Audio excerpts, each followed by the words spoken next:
রাখি বন্ধনকে বলে, দাদা তোর সাইকেলটা যদি থাকতো কত ভালোই না হতো, আমরা এখন সাইকেলে চড়ে যেতে পারতাম। আর ঠিক সেই মুহূর্তে তারা সামনে দেখতে পায় তাদের জেঠু বন্ধনের সেই সাইকেলটি নিয়ে দাঁড়িয়ে আছে। কিন্তু জেঠু এই সাইকেল কোথায় পেল? এই সাইকেল তো বন্ধন বিক্রি করে দিয়েছিল। জেঠু বন্ধনের বন্ধুদের সাথে গিয়ে সাইকেল কে কিনেছে তার খোঁজ নিয়েছে এবং 500 টাকা বেশি দিয়ে সাইকেলটি আবার ফিরিয়ে নিয়ে এসেছে। আর এই টাকা সে ক্যাশ বাক্স থেকে চুরি করে নিয়েছে। বন্ধনের জন্য অন্তত এটুকু তো সে করতেই পারে। বাড়িতে ফিরে নানান রকম মিথ্যা কথা বলেও অমরেশ এড়াতে পারে না, মলিনের ঠিক ধরে ফেলে। অমরেশ কোনো একটি গরমিল করেছে, কারণ মিমি অলরেডি এসে তাকে জানিয়েছে সে বন্ধনকে দেখেছে রাখিকে নিয়ে সাইকেলে করে যেতে। বন্ধন নাকি তার সাইকেল বিক্রি করে দিয়েছে, তাহলে সেই সাইকেল কোত্থেকে আসলো? মলিনার মনে সন্দেহ জাগে। এই সব কিছু অমরেশেরই কাজ। এক পর্যায়ে অমরেশ সবটা স্বীকার করে নেয়। সে রাখি বন্ধনের প্রশংসা করতে থাকে, এদিকে মলিনা তার সন্তানদের প্রশংসা করতে থাকে।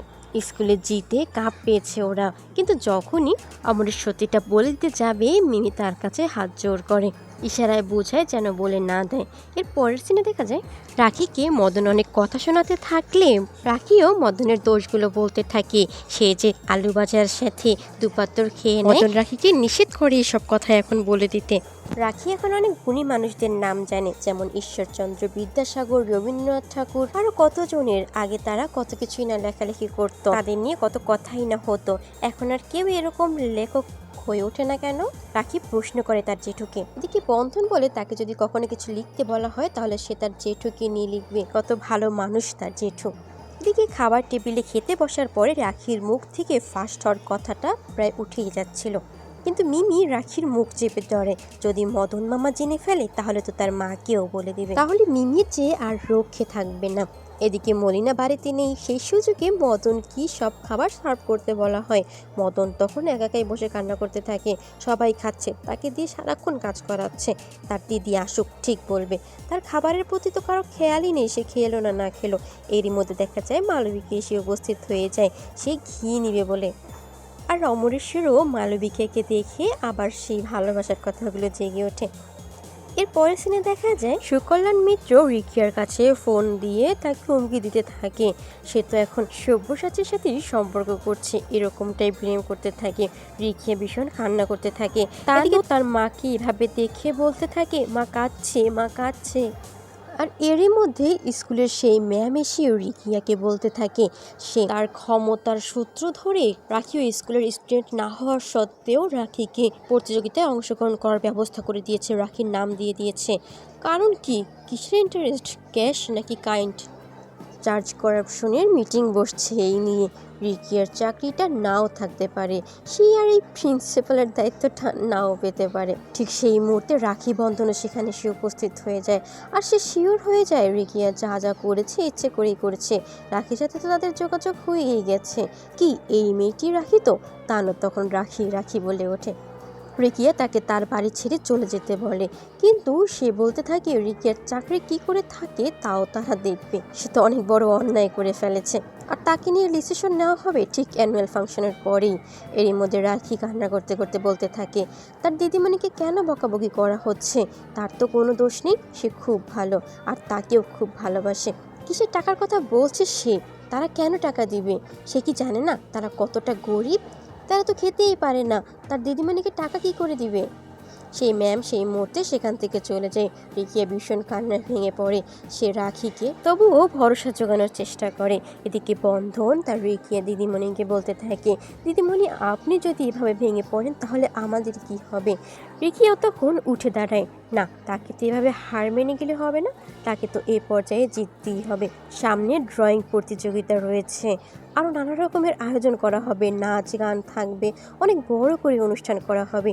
সেখানে প্রত্যেকটা প্রতিযোগিতায় রাখিকে ফার্স্ট হতেই হবে। আর যদি রাখি প্রত্যেকটা প্রতিযোগিতায় ফার্স্ট হতে পারে তাহলে সে সবার চোখ খুলে দিতে পারবে। ওটা শিক্ষার্থীদের, বাবা মা, চেয়ারম্যান, সকল শিক্ষক, প্রত্যেকের চোখ। রাখিকে যে পারতেই হবে, রাখি রিয়েল ট্যালেন্ট। এর পরের সিনে দেখা যায় বিশেষ প্রয়োজনে সব্যসাচী কোথায় আছে জানার জন্য রিকিয়া দীপার কাছে ফোন করে।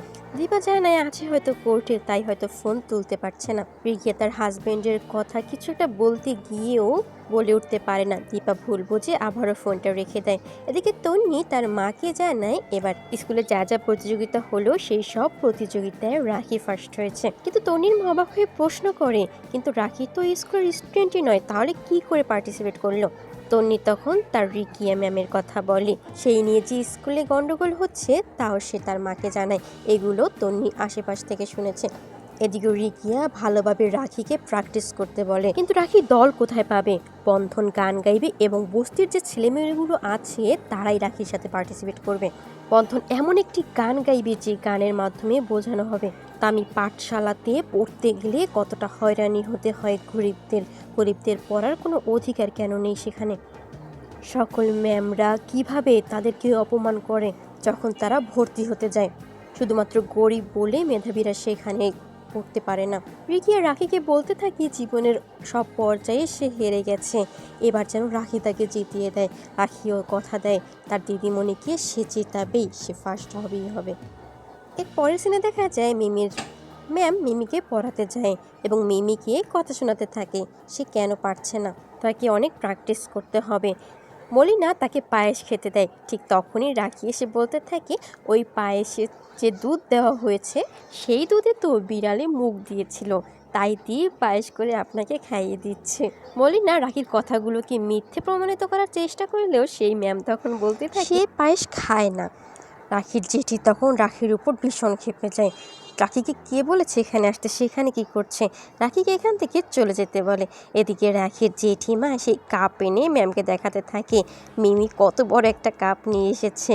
তখন ম্যাম বলতে থাকে মিমি এই কাপ পেয়েছে কি করে সম্ভব? ফার্স্ট তো হয়েছে সব বিষয়ে রাখি। মলিনা তখন রাখিকে প্রশ্ন করতে থাকে সত্যি কি সে ফার্স্ট হয়েছে?